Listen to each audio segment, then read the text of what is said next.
Hello, welcome to Today in History. My name is Sotonye Fiesimama. So it's 11th of August. Let's get cracking. The year is 1873, so 147 years ago. This duo, the names are Rosamond Johnson, author, actor, and co-composer with his brother, James Weldon Johnson. They composed the popular song, the gospel song, Lift Every Voice and Sing.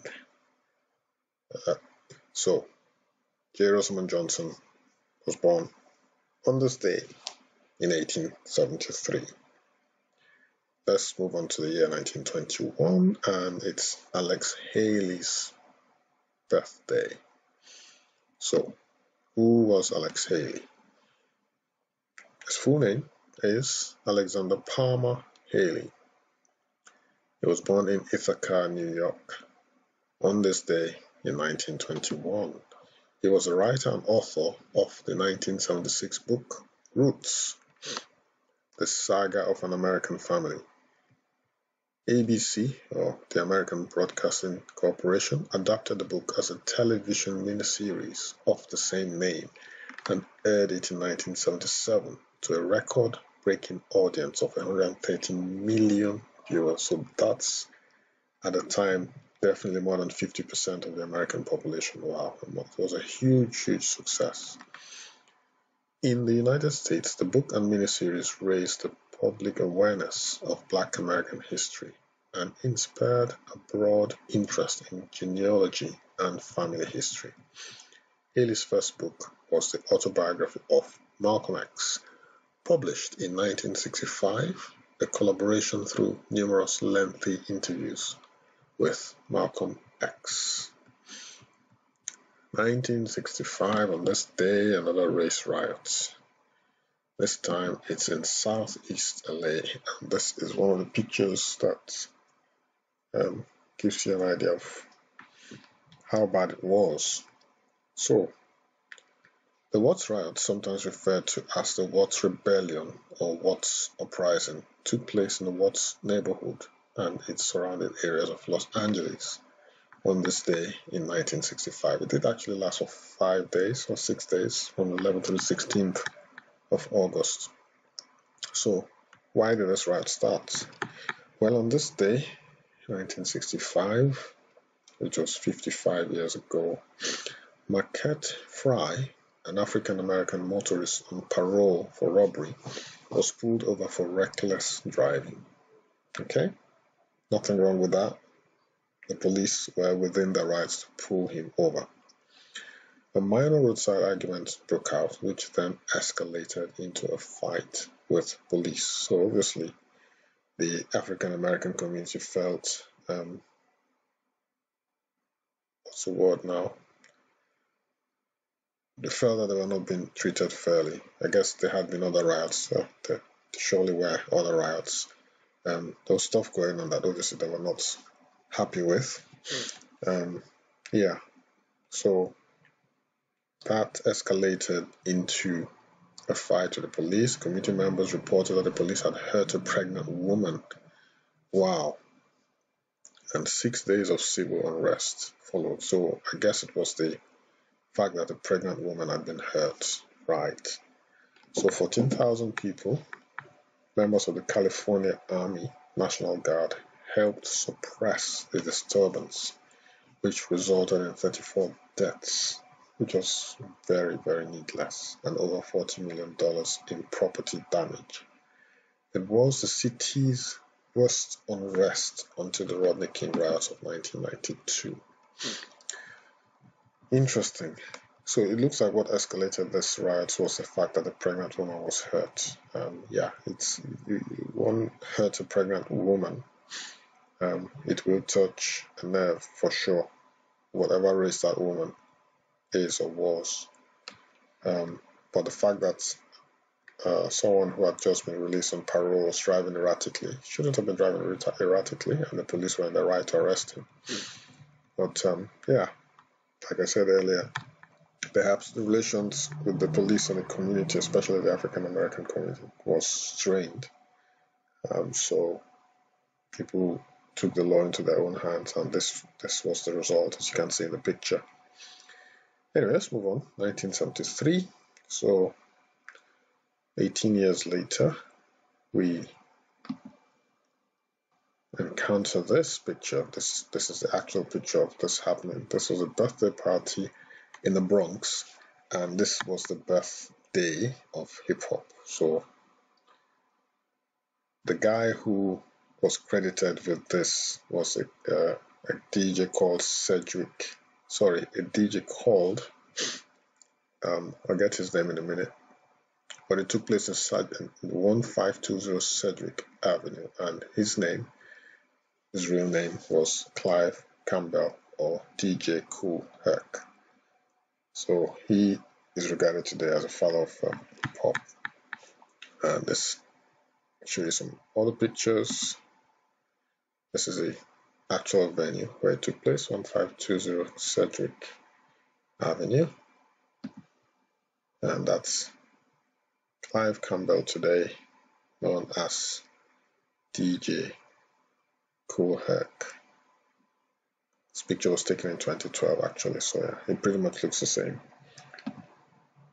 And some more pictures of him at a younger time.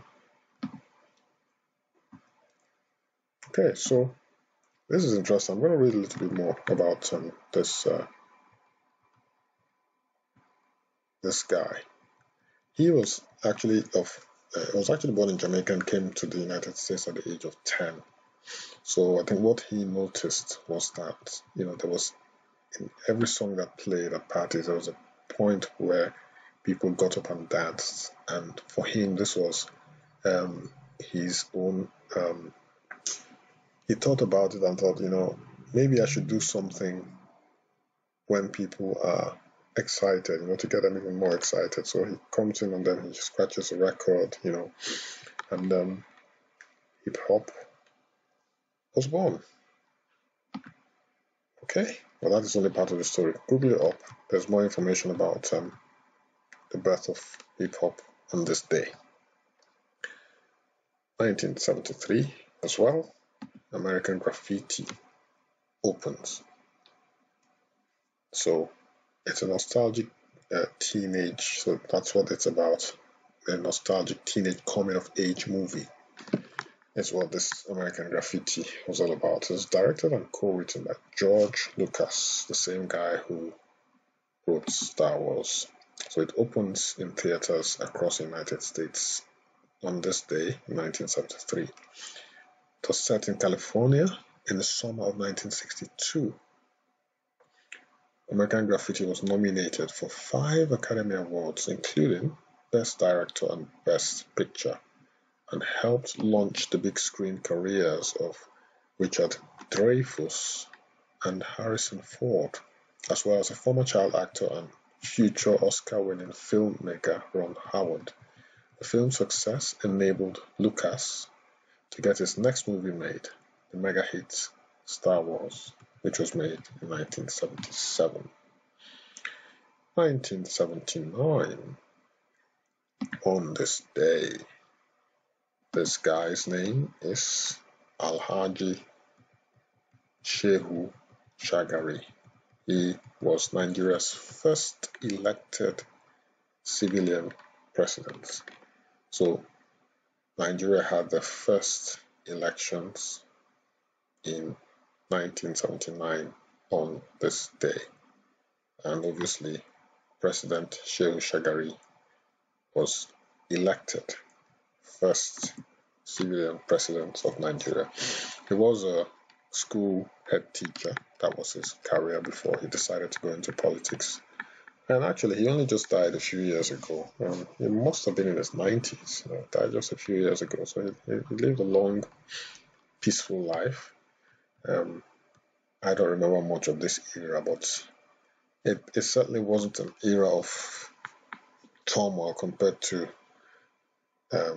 the issues Nigeria has had before, or Nigeria had before he became president and afterwards.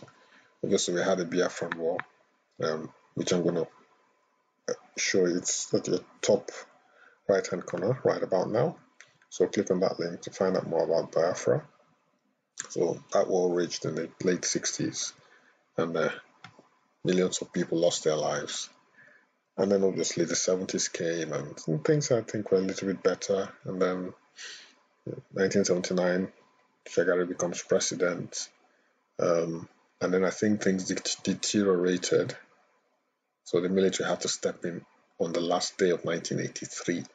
I remember that clearly. I was a young boy, but I remember that clearly. The lady who was looking after us as kids ran home and said, "Oh, things were very cheap in the market. You could go and buy this for this amount of money. A lot less than what you'd pay for." Obviously, she was talking more about sweets because she was probably a few years older than we were at the time. So that was what excited us, sweets and nothing else. Anyway, so that's Shagari for you, President Shagari, Nigeria's first president. He was a nice guy. He seemed cool, calm, and collected. Okay, last but not least, 1985. On this day, so exactly 6 years after Shagari became president, hopefully he was the one who laid the foundation for this guy's success. So Nigeria wins the Nigeria under-16 team, or the under-17. I think they changed the name to under-17 eventually. So this is a winning team, and I shall play you. It's going to last about a minute and a half. So they won the under-16 or under-17 World Cup in Beijing, China, beating the mighty West Germany, as she was then known. Before reunification, I think the two Germanys reunified in 1991. Was it 1989? Anyway, correct me if I'm wrong, guys. But yeah, it was between 1989 and 1991. The West and the East became one. So that's the first goal going in by the young Nigerian squad. And Germany are one of the best football teams in the world, for sure. But on this day, the young Nigerian squad trounced the mighty West Germans 2-0. So just wait till the second goal, and once that happens, which is about now, oh no, this is not it. It's around the corner. Let's check this out, or check out this move. And this, if I remember correctly, was a clip for the Nigerian Television Authority News. They have, what's it called now, when the news is about to start. I remember this. This is played and played and played, many times over. Okay, guys, on that note, we end Today in History, courtesy FIFA TV. Hope you enjoyed watching this. If you like this video, give me a thumbs up. Consider subscribing so that you receive updates of my video uploads. Again, my name is Sotonye Afiesimama, and I shall see you on the 12th of August, which is tomorrow, for another edition of Today in History. Thanks for watching, guys. I appreciate it. Stay safe, and bye-bye.